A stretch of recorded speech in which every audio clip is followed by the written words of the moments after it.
저는 서울의 한 대학교에 다니던 평범한 대학생이었습니다. 어느 날 조별 과제를 위해 팀원들과 늦은 시간까지 학교 도서관에서 공부하기로 했습니다.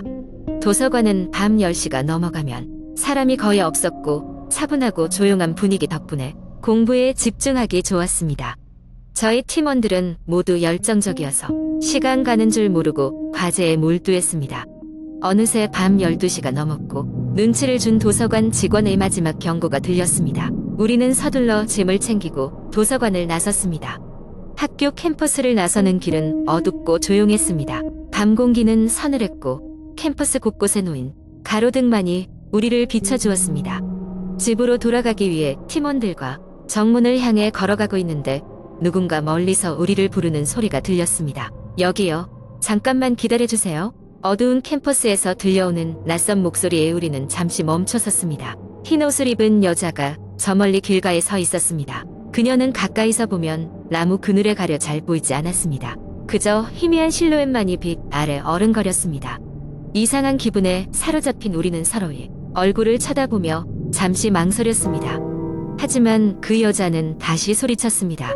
도와주세요. 길을 잃었어요. 별 생각 없이 저는 그 여자에게 다가간다고 이야기했습니다. 팀원 중 몇 명은 뭔가 꺼림칙하다며 먼저 가자고 했지만 호기심에 끌려 혼자 그 여자에게 다가갔습니다. 가까이 가보니 그녀는 얼굴이 창백했고 긴 머리는 얼굴을 반쯤 가리고 있었습니다. 도와드릴까요? 제가 물었습니다. 여자는 잠시 저를 쳐다보더니 작은 목소리로네 여기 주변을 좀 설명해 주실 수 있을까요? 라고 답했습니다. 그녀의 목소리는 쓸쓸한 듯 했습니다. 저는 그녀에게 캠퍼스를 벗어나는 방향을 알려주기 시작했습니다. 하지만 그녀는 제가 설명할 때마다 이해하지 못하는 듯 고개를 갸웃했고 점점 불안한 기운이 감돌았습니다. 그녀의 차가운 시선이 저를 점점 무겁게 짓누르는 듯 했습니다. 문득 캠퍼스 어딘가에서 들려오는 바람 소리에 섞여 익숙하지 않은 소리가 들려왔습니다. 철컥 철컥 마치 누군가 오래된 체인을 끌고 가는 듯한 소리였습니다. 순간 저는 등골이 서늘해지며 뒤돌아서서 도망치고 싶었습니다. 그러자 그녀가 손을 내밀며 제 손목을 붙잡았습니다. 그녀의 손은 얼음장처럼 차가웠습니다. 그리고 마치 그 손을 통해 무언가 강력한 감정이 전해지는 듯 했습니다. 갑자기 머릿속에 낯선 이미지가 떠올랐습니다. 캄캄한 방에서 누군가 울부짖고 있는 모습이었습니다. 그 가운데의 인물은 다름 아닌 저였습니다. 놀라고 두려운 마음에 몸을 비틀며 그녀의 손에서 벗어났습니다. 등 뒤로 패닉에 빠진 채 비틀거리며 뒷걸음질 치기 시작했습니다. 그때 감각이 돌아왔는지 제 팀원들이 제 쪽으로 달려왔습니다. 너 괜찮아? 왜 그래? 한 친구가 흥분한 채 물었습니다. 다시 그녀가 있던 쪽을 바라보았을 때 그곳은 텅 비어 있었습니다. 저희 중 누구도 그녀가 어디로 사라졌는지 보지 못했습니다. 우리는 불길한 감정을 더 이상 떨쳐낼 수 없었고 서둘러 캠퍼스를 벗어나기로 했습니다. 그날 이후로 그 여자를 다시 보는 일은 없었습니다. 하지만 그날 이후로도 때때로 등굣길에 우연히 챙겨온 책 사이에서 철컥대는 소리가 들리곤 했습니다. 그리고 매번 그럴 때마다 저는 그녀의 차가운 손길과 머릿속에 떠오른 그 끔찍한 이미지가 다시 생각나 오싹해지곤 했습니다. 몇 달 뒤 우연히 이 학교의 오래된 신화에 대해 알게 되었습니다. 오래전에 캠퍼스 근처에 살던 한 여학생이 불운한 사고로 세상을 떠났던 사연이었습니다. 그녀는 이곳에서 학업에 집중하고자 했던 꿈을 이루지 못하고 떠났다는 이야기가 전해져 내려왔습니다. 그녀의 이야기를 들으며 그날 밤 만났던 여자가 그 여학생이 아니었을까 하는 생각이 머릿속을 떠나지 않았습니다. 앞으로도 그녀의 소망이 이루어질 수 있기를 바라며 더 이상 그녀의 방해 없이 학교 생활을 이어나갔으면 하는 마음이 간절했습니다. 그리고 언젠가 그녀의 영혼이 편히 쉴 수 있기를 기원했습니다. 두 번째 이야기. 한국 인터넷에는 다양한 공포 이야기가 존재하는데 이 이야기 또한 그중 하나입니다. 이야기는 어느 한적한 시골 마을에서 시작됩니다. 이 마을은 나무들로 둘러싸여 있어 해가 지면 오로지 달빛만이 그늘진 길을 비추곤 했습니다. 이곳에선 어린 시절부터 내려오는 불길한 전설이 있었는데 바로 마을 외곽의 오래된 저택에 관한 것이었습니다. 이 저택은 수십 년째 비어 있었고 사람들은 그곳을 금력의 집이라 부르며 접근을 철저히 피했습니다.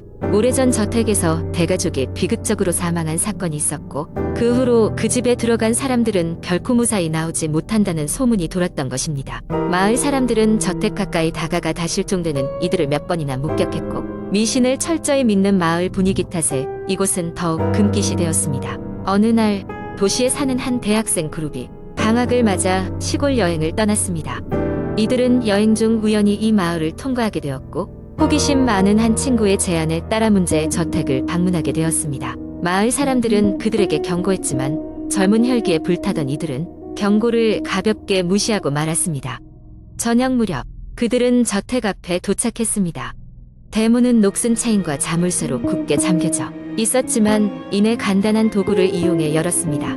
저택 안은 생각보다도 훨씬 더 낡았고 곳곳엔 거미줄이 무성했습니다.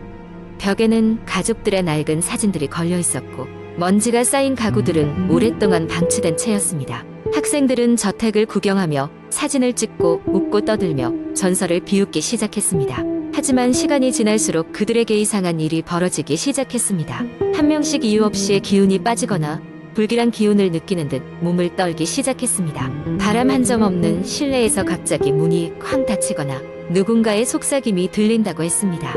처음에는 장난으로 생각했던 그들도 점점 두려움에 떨기 시작했습니다.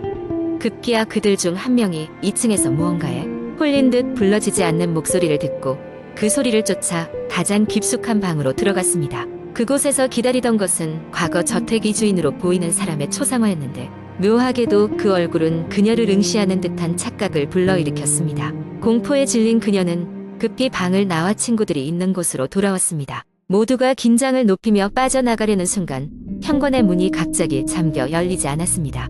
창문으로 탈출하려 했지만 그마저도 무언가에 가로막힌 듯 단단히 막혀 있었습니다. 그들은 두려움에 떨며 다시 저택을 둘러볼 수밖에 없었습니다. 기묘하게도 저택 내부의 벽에는 적혔던 문장들이 보였고 마치 그들을 비난하거나 조롱하는 듯한 내용들이었습니다. 그중 몇몇은 그들이 과거 했던 후회스러운 일들까지 떠오르게 했습니다. 그렇게 시간이 흘러가자 그들은 점점 미쳐가는 듯한 기분을 느꼈고 서로를 의심하기 시작했습니다. 결국 그들은 서로 흩어져 저택을 방황하게 되었고 급기야 어느새 인당 사라지거나 정신을 잃은 상태였습니다. 그중 유독 용감했던 한 명이 심리적 압박을 버티며 최후의 선택을 하게 되는데 바로 저택 지하로 향하는 것이었습니다. 지하에는 수많은 촛불이 켜져 있었고 그 중앙에는 무언가 의식이라 도했던 듯한 흔적들이 있었습니다. 거기서 그는 저택의 오래된 비밀을 알게 되었고 마을의 전설이 사실임을 깨달았습니다. 그리고 저택의 비극을 푸는 열쇠가 무엇인지 알게 되었지만 혼자서는 아무것도 할 수 없었습니다. 그날 밤 그는 사라진 친구들을 찾기 위해 저택 이곳곳을 헤맸지만 그들은 끝내 찾지 못했습니다. 해가 떠오를 무렵 그는 지친 몸을 이끌고 저택 밖으로 나서는데 성공했고 이 모든 이야기를 마을 사람들에게 전했습니다. 문제의 저택은 그날 이후로 철저히 봉쇄되었고 그 이후로 누구도 그곳에 들어가려 하지 않았습니다. 하지만 마을 사람들이 이 이야기를 듣게 된 이후로 저택에 대한 공포는 더 깊어졌습니다. 이후로도 마을 주변에 이상한 실종 사건이 발생했다는 소문이 돌았지만 그 저택과의 연관성은 미궁으로 남았고 저택의 비밀은 여전히 어딘가 의어둠 속에 잠들어 있었습니다. 이야기는 이렇게 끝맺지만 마을 사람들은 저택이 여전히 그들을 지켜보고 있다는 생각에 떨곤 했습니다. 세 번째 이야기. 제가 겪은 일 중 하나인데 지금 생각해도 정말 오싹합니다. 몇 해 전 대학을 졸업한 후 서울에 위치한 작은 회사에 취업하게 되었어요. 회사가 있는 곳이 꽤 도시 외곽이라 출퇴근 시간이 길었습니다. 그래서 회사 근처에 작은 원룸을 얻어 생활하게 되었습니다. 그때는 그저 편하고 저렴한 방을 구하는데 불과했기에 주변 환경을 크게 신경 쓰지 않았죠.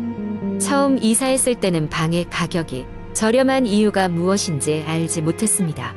그저 다소 낡은 방이라서 그런가 보다 했죠. 하지만 몇 달이 지나면서 이상한 일들이 벌어지기 시작했습니다. 첫 번째 이상한 일은 초여름의 어느 날 밤이었습니다.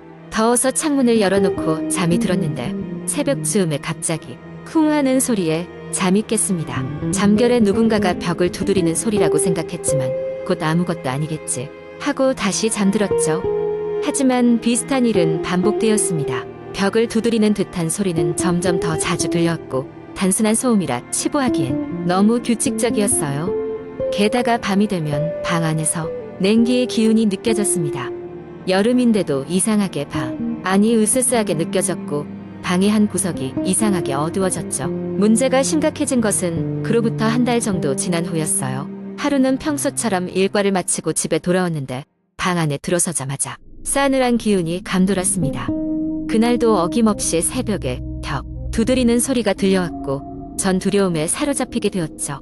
용기를 내어 소리가 나는 곳으로 가까이 다가가 봤습니다. 벽 쪽에서 귀를 기울여 소리를 들으니 이번엔 낯선 목소리가 들려왔습니다. 속삭이는 소리로 나와라, 나와라 하는 소리가 들리는 것 같았습니다. 그때 너무 무섭고 당황스러워서 바로 방을 뛰쳐나와 친구에게 전화를 걸었습니다. 친구가 와서 함께 방을 조사했지만 이상한 점은 발견되지 않았습니다. 그럼에도 불구하고 저는 그 방에서 더 이상 지낼 수가 없었고 친구 집에 잠시 머물게 되었습니다. 다음 날 집주인에게 이 이야기를 하자 집주인은 심각한 얼굴로 저를 보았습니다. 사실 그 방에 문제가 조금 있어요.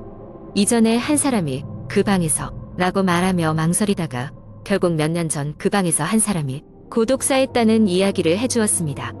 그 이야기를 듣자마자 소름이 돋아 더 이상 그 원룸에 돌아갈 수 없다는 생각이 들었어요. 결국 저는 그 방을 포기하고 이사를 결정했습니다.